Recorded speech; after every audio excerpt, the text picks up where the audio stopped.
இன்றே டவுன்லோட் செய்து உங்கள் ஃபேவரட் ஷோக்களை என்ஜாய் பண்ணுங்க.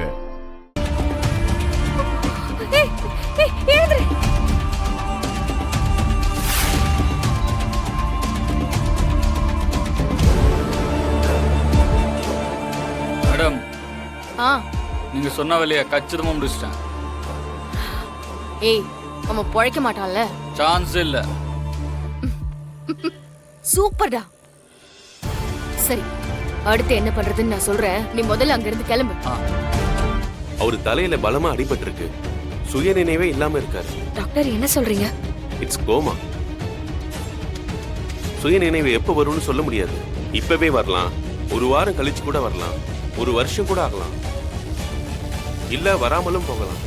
டாக்டர், ப்ளீஸ் டாக்டர், அவரை எப்படியாவது குணப்படுத்திருங்க. இல்லம்மா, கோமா பேஷண்ட் தானா ரெக்கவர் ஆனாதான் உண்டு. தொடர்ச்சியா ட்ரீட்மெண்ட் பண்ணுவோம், பாப்போம். Please doctor. அவங்க ரிலேட்டிவ்ஸ் யாராவது இருந்தா அவங்களுக்கு இன்ஃபார்ம் பண்ணுங்க. அவங்க கூட இருந்து பாத்துக்கிட்டா, அவங்க பேசுறத கேட்டா ஒருவேளை கான்சியஸ் வர்றதுக்கான வாய்ப்பு இருக்கு. ட்ரஸ்ட் இன் காட், ஹோப்பை விட்டுறாதீங்க. டாக்டர், அவரோட ரிலேட்டிவ்ஸ் யாரு, எங்க இருக்காங்க, எதுவுமே தெரியாது. நான் தேடி கண்டுபிடிக்கிறேன். அது வரைக்கும் நீங்க ட்ரீட்மெண்ட்டை பாருங்க. அதுக்கான செலவெல்லாம் நான் பாத்துக்கிறேன். ஓகேம்மா, மானிட்டர் பண்ணிட்டே இருக்கோம். Okay doctor. டாக்டர், ஒருவேளை அவருக்கு கான்ஷியஸ் வந்தா எனக்கு ஃபோன் பண்ணுங்க. சரிம்மா, கால் பண்றோம். சரிங்க டாக்டர். மாமா, மாமா என்ன பண்ணிட்டு இருக்கீங்க மாமா? மாமா மாமா மாமா இப்படிலாம் பண்ணாதீங்க மாமா. வேண்டாம் மாமா. மாமா மாமா இப்படிலாம் பண்ணாதீங்க மாமா. மாமா விடுங்க மாமா. ஐயோ விடுங்க மாமா, விடுங்க. என்ன பண்ணிட்டு இருக்கீங்க மாமா? முதல்ல கீழே இறங்குங்க, இறங்குங்க.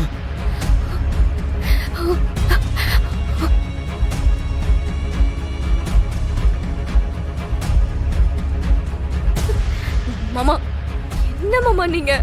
ஏன் மாமா இப்படி பண்றீங்க? எனக்கு வேற வழி தெரியல வீரா. பைத்தியம் பிடிக்கிற மாதிரி இருக்கு. 24 மணி நேரமும் கண்மணி ஞாபகமாவே இருக்கு. அவ இல்லாம தூங்க முடியல, சாப்பிட முடியல, எதுவுமே பண்ண முடியல. அவ இல்லாம ஒரு நிமிஷம் கூட வாழ முடியல. வீரா, கண்மணி இல்லாம எனக்கு வாழ்க்கை இல்ல வீரா. மாமா, எனக்கு புரியுது மாமா.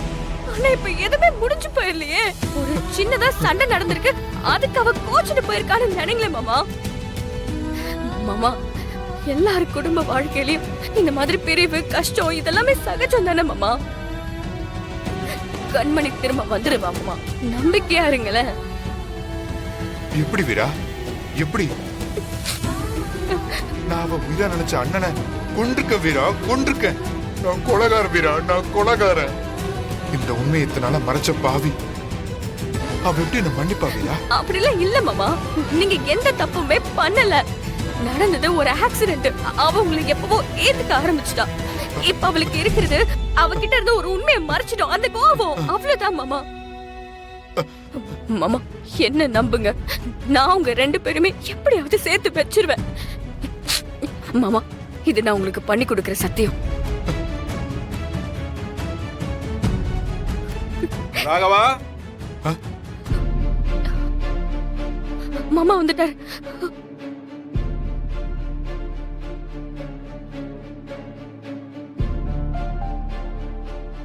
பாத்து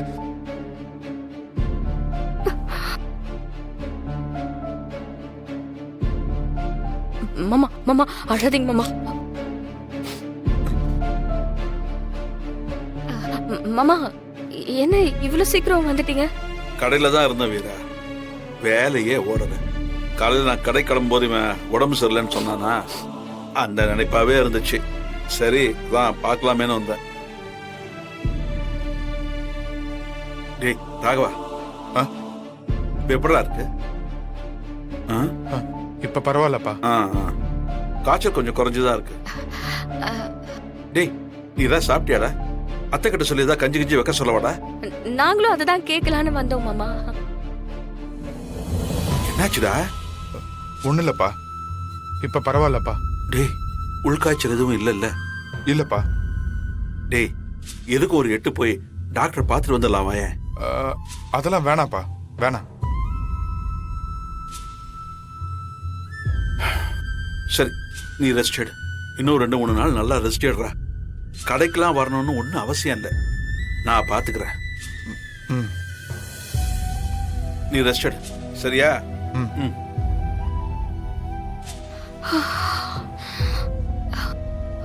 இப்போ பாத்தீங்களா உங்க அப்பா உங்க மேல எவ்வளவு உயிரா இருக்காருன்னு பாத்தீங்களா? ஆனா அவர் உங்களை எப்படி ஒரு கோலத்துல பாத்திருந்தாருன்னா அது உங்க அப்பாவை இவ்வளவு பாதிக்கும். அது கண்மணி வயித்துல வளர உங்க குழந்தையையும் எவ்வளவு பாதிக்கும் மாமா. ப்ளீஸ் மாமா, நீங்க என்ன முடிவு எடுத்தாலும் ஒரு மகனா ஒரு தகப்பனா யோசிச்சு அதுக்கப்புறமா முடிவெடுங்க. சாரி வீரா, இனிமே இப்படி பண்ண மாட்டேன். மாமா, நம்பிக்கையோட இருங்க. உங்களோட வாழ்க்கை திரும்பவும் ஆரம்பிக்கும். ம். ஏய், மரா மரா, என்னாச்சுடா? நான் வந்துட்டு எத்தனை தடவை சொல்றது? ஏதாவது ஆகிருந்தா என்னடி பண்றது? ஏன் இப்படி முட்டாள்தனமா பண்றான்? ஏய், அவர் என்னடா பண்ணுவாரு? அவரால கண்மணி அவரை விட்டுட்டு போன வலியை தாங்க முடியல. ஒவ்வொரு நிமிஷமும் தான் பெரிய தப்பு பண்ணிட்டதா நினைச்சு ஃபீல் பண்றாரு. நான் எவ்வளவோ சொல்லி பார்த்துட்டேன். மரா, நீ போய் மாமா கிட்ட பேச.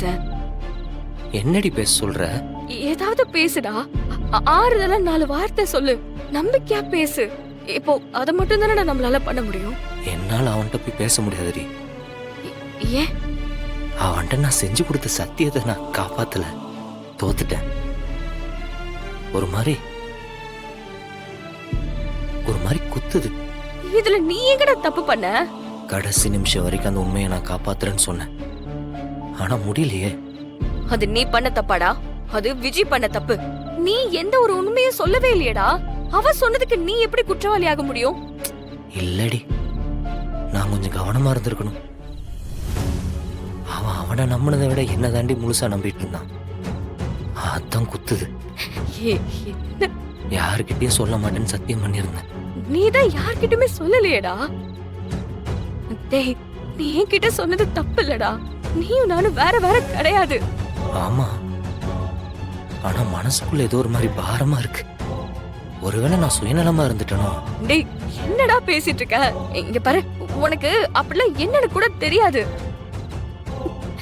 இங்க பாரு, நம்ம எவ்வளவோ முயற்சி பண்ணோம். ஆனா என்னமோ அது நம்ம கைய மீறி போயிடுச்சுடா. அதுக்கு நம்ம என்ன பண்ண முடியும் சொல்லு? அது எப்படி நான் அவன்கிட்ட சொல்ல முடியும்? அவன் என்னை எவ்வளவு நம்பினான்னு உனக்கு தெரியாதுடி. அவனுக்கு எப்பயுமே நான் தான். நடந்தது நடந்துருச்சு. இப்ப நம்ம அதையே யோசிச்சுக்கிட்டு இருந்தா எப்படிடா?